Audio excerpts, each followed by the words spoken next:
Assalamualaikum warahmatullahi wabarakatuh. Halo teman-teman semuanya. Perkenalkan, nama saya Athena Sahadatun-Nisa dengan NPM 211063113003. Prodi Pendidikan Islam Anak Usia Dini, Fakultas Agama Islam. Pada kesempatan kali ini, saya akan membahas suatu teori psikologi pendidikan, dan teori yang akan saya bahas kali ini adalah teori mengenai kognitif. Selamat menyaksikan. Sebelum kita masuk ke pembahasannya, di sini saya mau menyampaikan sesuatu dulu nih kepada teman-teman. Dengarkan baik-baik ya. A'udzu billahi minasyaitonir rajim. Bismillahirrahmanirrahim.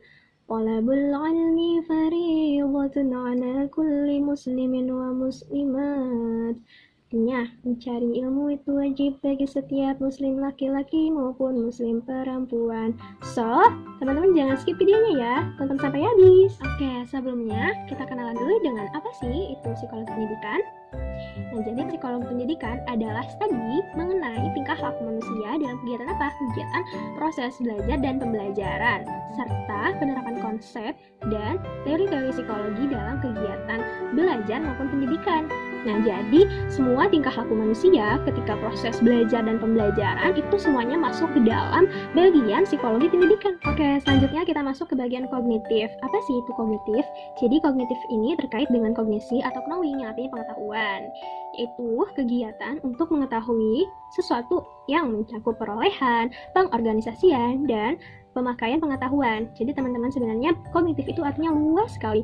Secara singkatnya, kognitif itu adalah anak kita mampu secara pengetahuan. Jadi maksudnya inti sarinya itu adalah kemampuan anak kita untuk menyelesaikan suatu masalah. Nah, itu yang disebut dengan kognitif. Nah, tekanan utama pendekatan psikologi kognitif ini terletak pada bagaimana informasi itu diproses dan disimpan. Artinya, teori ini lebih mementingkan proses belajarnya dibandingkan dengan hasil belajarnya. Misalkan suatu anak mendapatkan hasil ujian dengan nilai yang cukup memuaskan. Nah, orang tua di sini lebih menekankan atau lebih mengapresiasi mengenai tentang proses belajar si anak dibandingkan dengan hasil belajarnya. Karena apa? Karena memang di teori kognitif ini lebih menekankan kepada pendekatan proses belajarnya dibandingkan dengan hasil belajarnya. Nah, perkembangan kognitif pada setiap anak tentu saja akan berbeda-beda tergantung pengasuhan dari orang tuanya. Oleh karena itu, perlu diingat dan menjadi catatan penting bagi setiap orang tua adalah kalau anak kita diberikan keterampilan ataupun kemampuan oleh kita sebagai orang tua, bagaimana caranya menyelesaikan suatu masalahnya, maka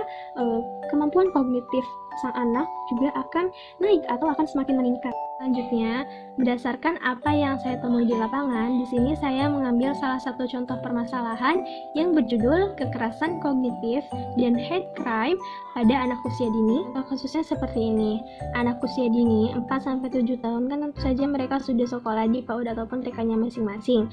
Permasalahannya adalah orang tua di sini memaksakan kehendaknya agar si anak itu mengikuti berbagai macam les yang bisa saja memberatkan sang anak. Kenapa? Karena waktu bermain anak menjadi lebih sedikit, bahkan hampir tidak ada, dan waktunya habis hanya untuk belajar saja. Misal, si A lebih suka dibandingkan dengan si B dan si C, karena kondisi anak itu kan akan berbeda-beda, ada yang suka, ada yang tidak suka. Jadi di sini anak usia dini dipaksakan untuk berpikir secara akademis seperti layaknya anak usia 10-12 tahun, padahal sebenarnya itu tidak boleh. Jadi, anak yang mengalami kekerasan kognitif, indikasi meningkat munculnya hate crime atau perasaan tidak suka pada sang anak tersebut itu akan terjadi. Kenapa? Karena seseorang yang menderita depresi akan membuat dirinya merasa lebih tertekan. Lalu, bagaimana cara penanganan dan solusinya? Nah, kita sebagai orang tua tidak harus selalu mengaleskan anak-anak kita agar menjadi lebih pintar.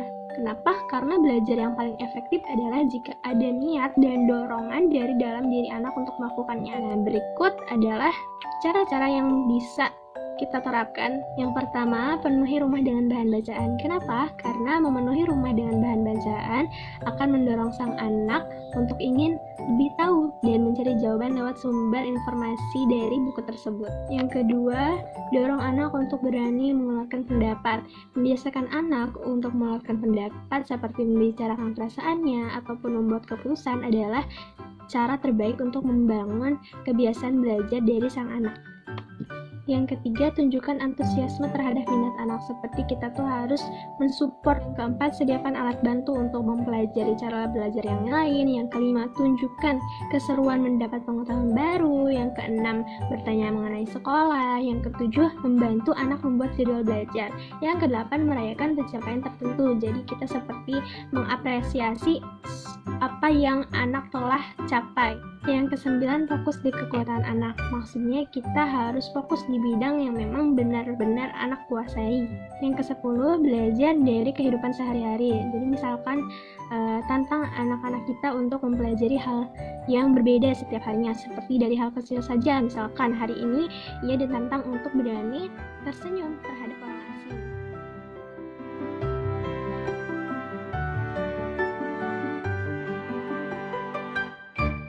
Demikianlah yang dapat saya sampaikan, kurang lebihnya mohon maaf dan akan ditutup oleh sebuah pantun. Di kutub utara ada penguin, hewannya lucu menggemaskan. Belajarlah dengan sangat rajin, mudah-mudahan impian kita terkabulkan. Amin. Saya Athena Sadatun Nisa, izin pamit undur diri. Wassalamualaikum.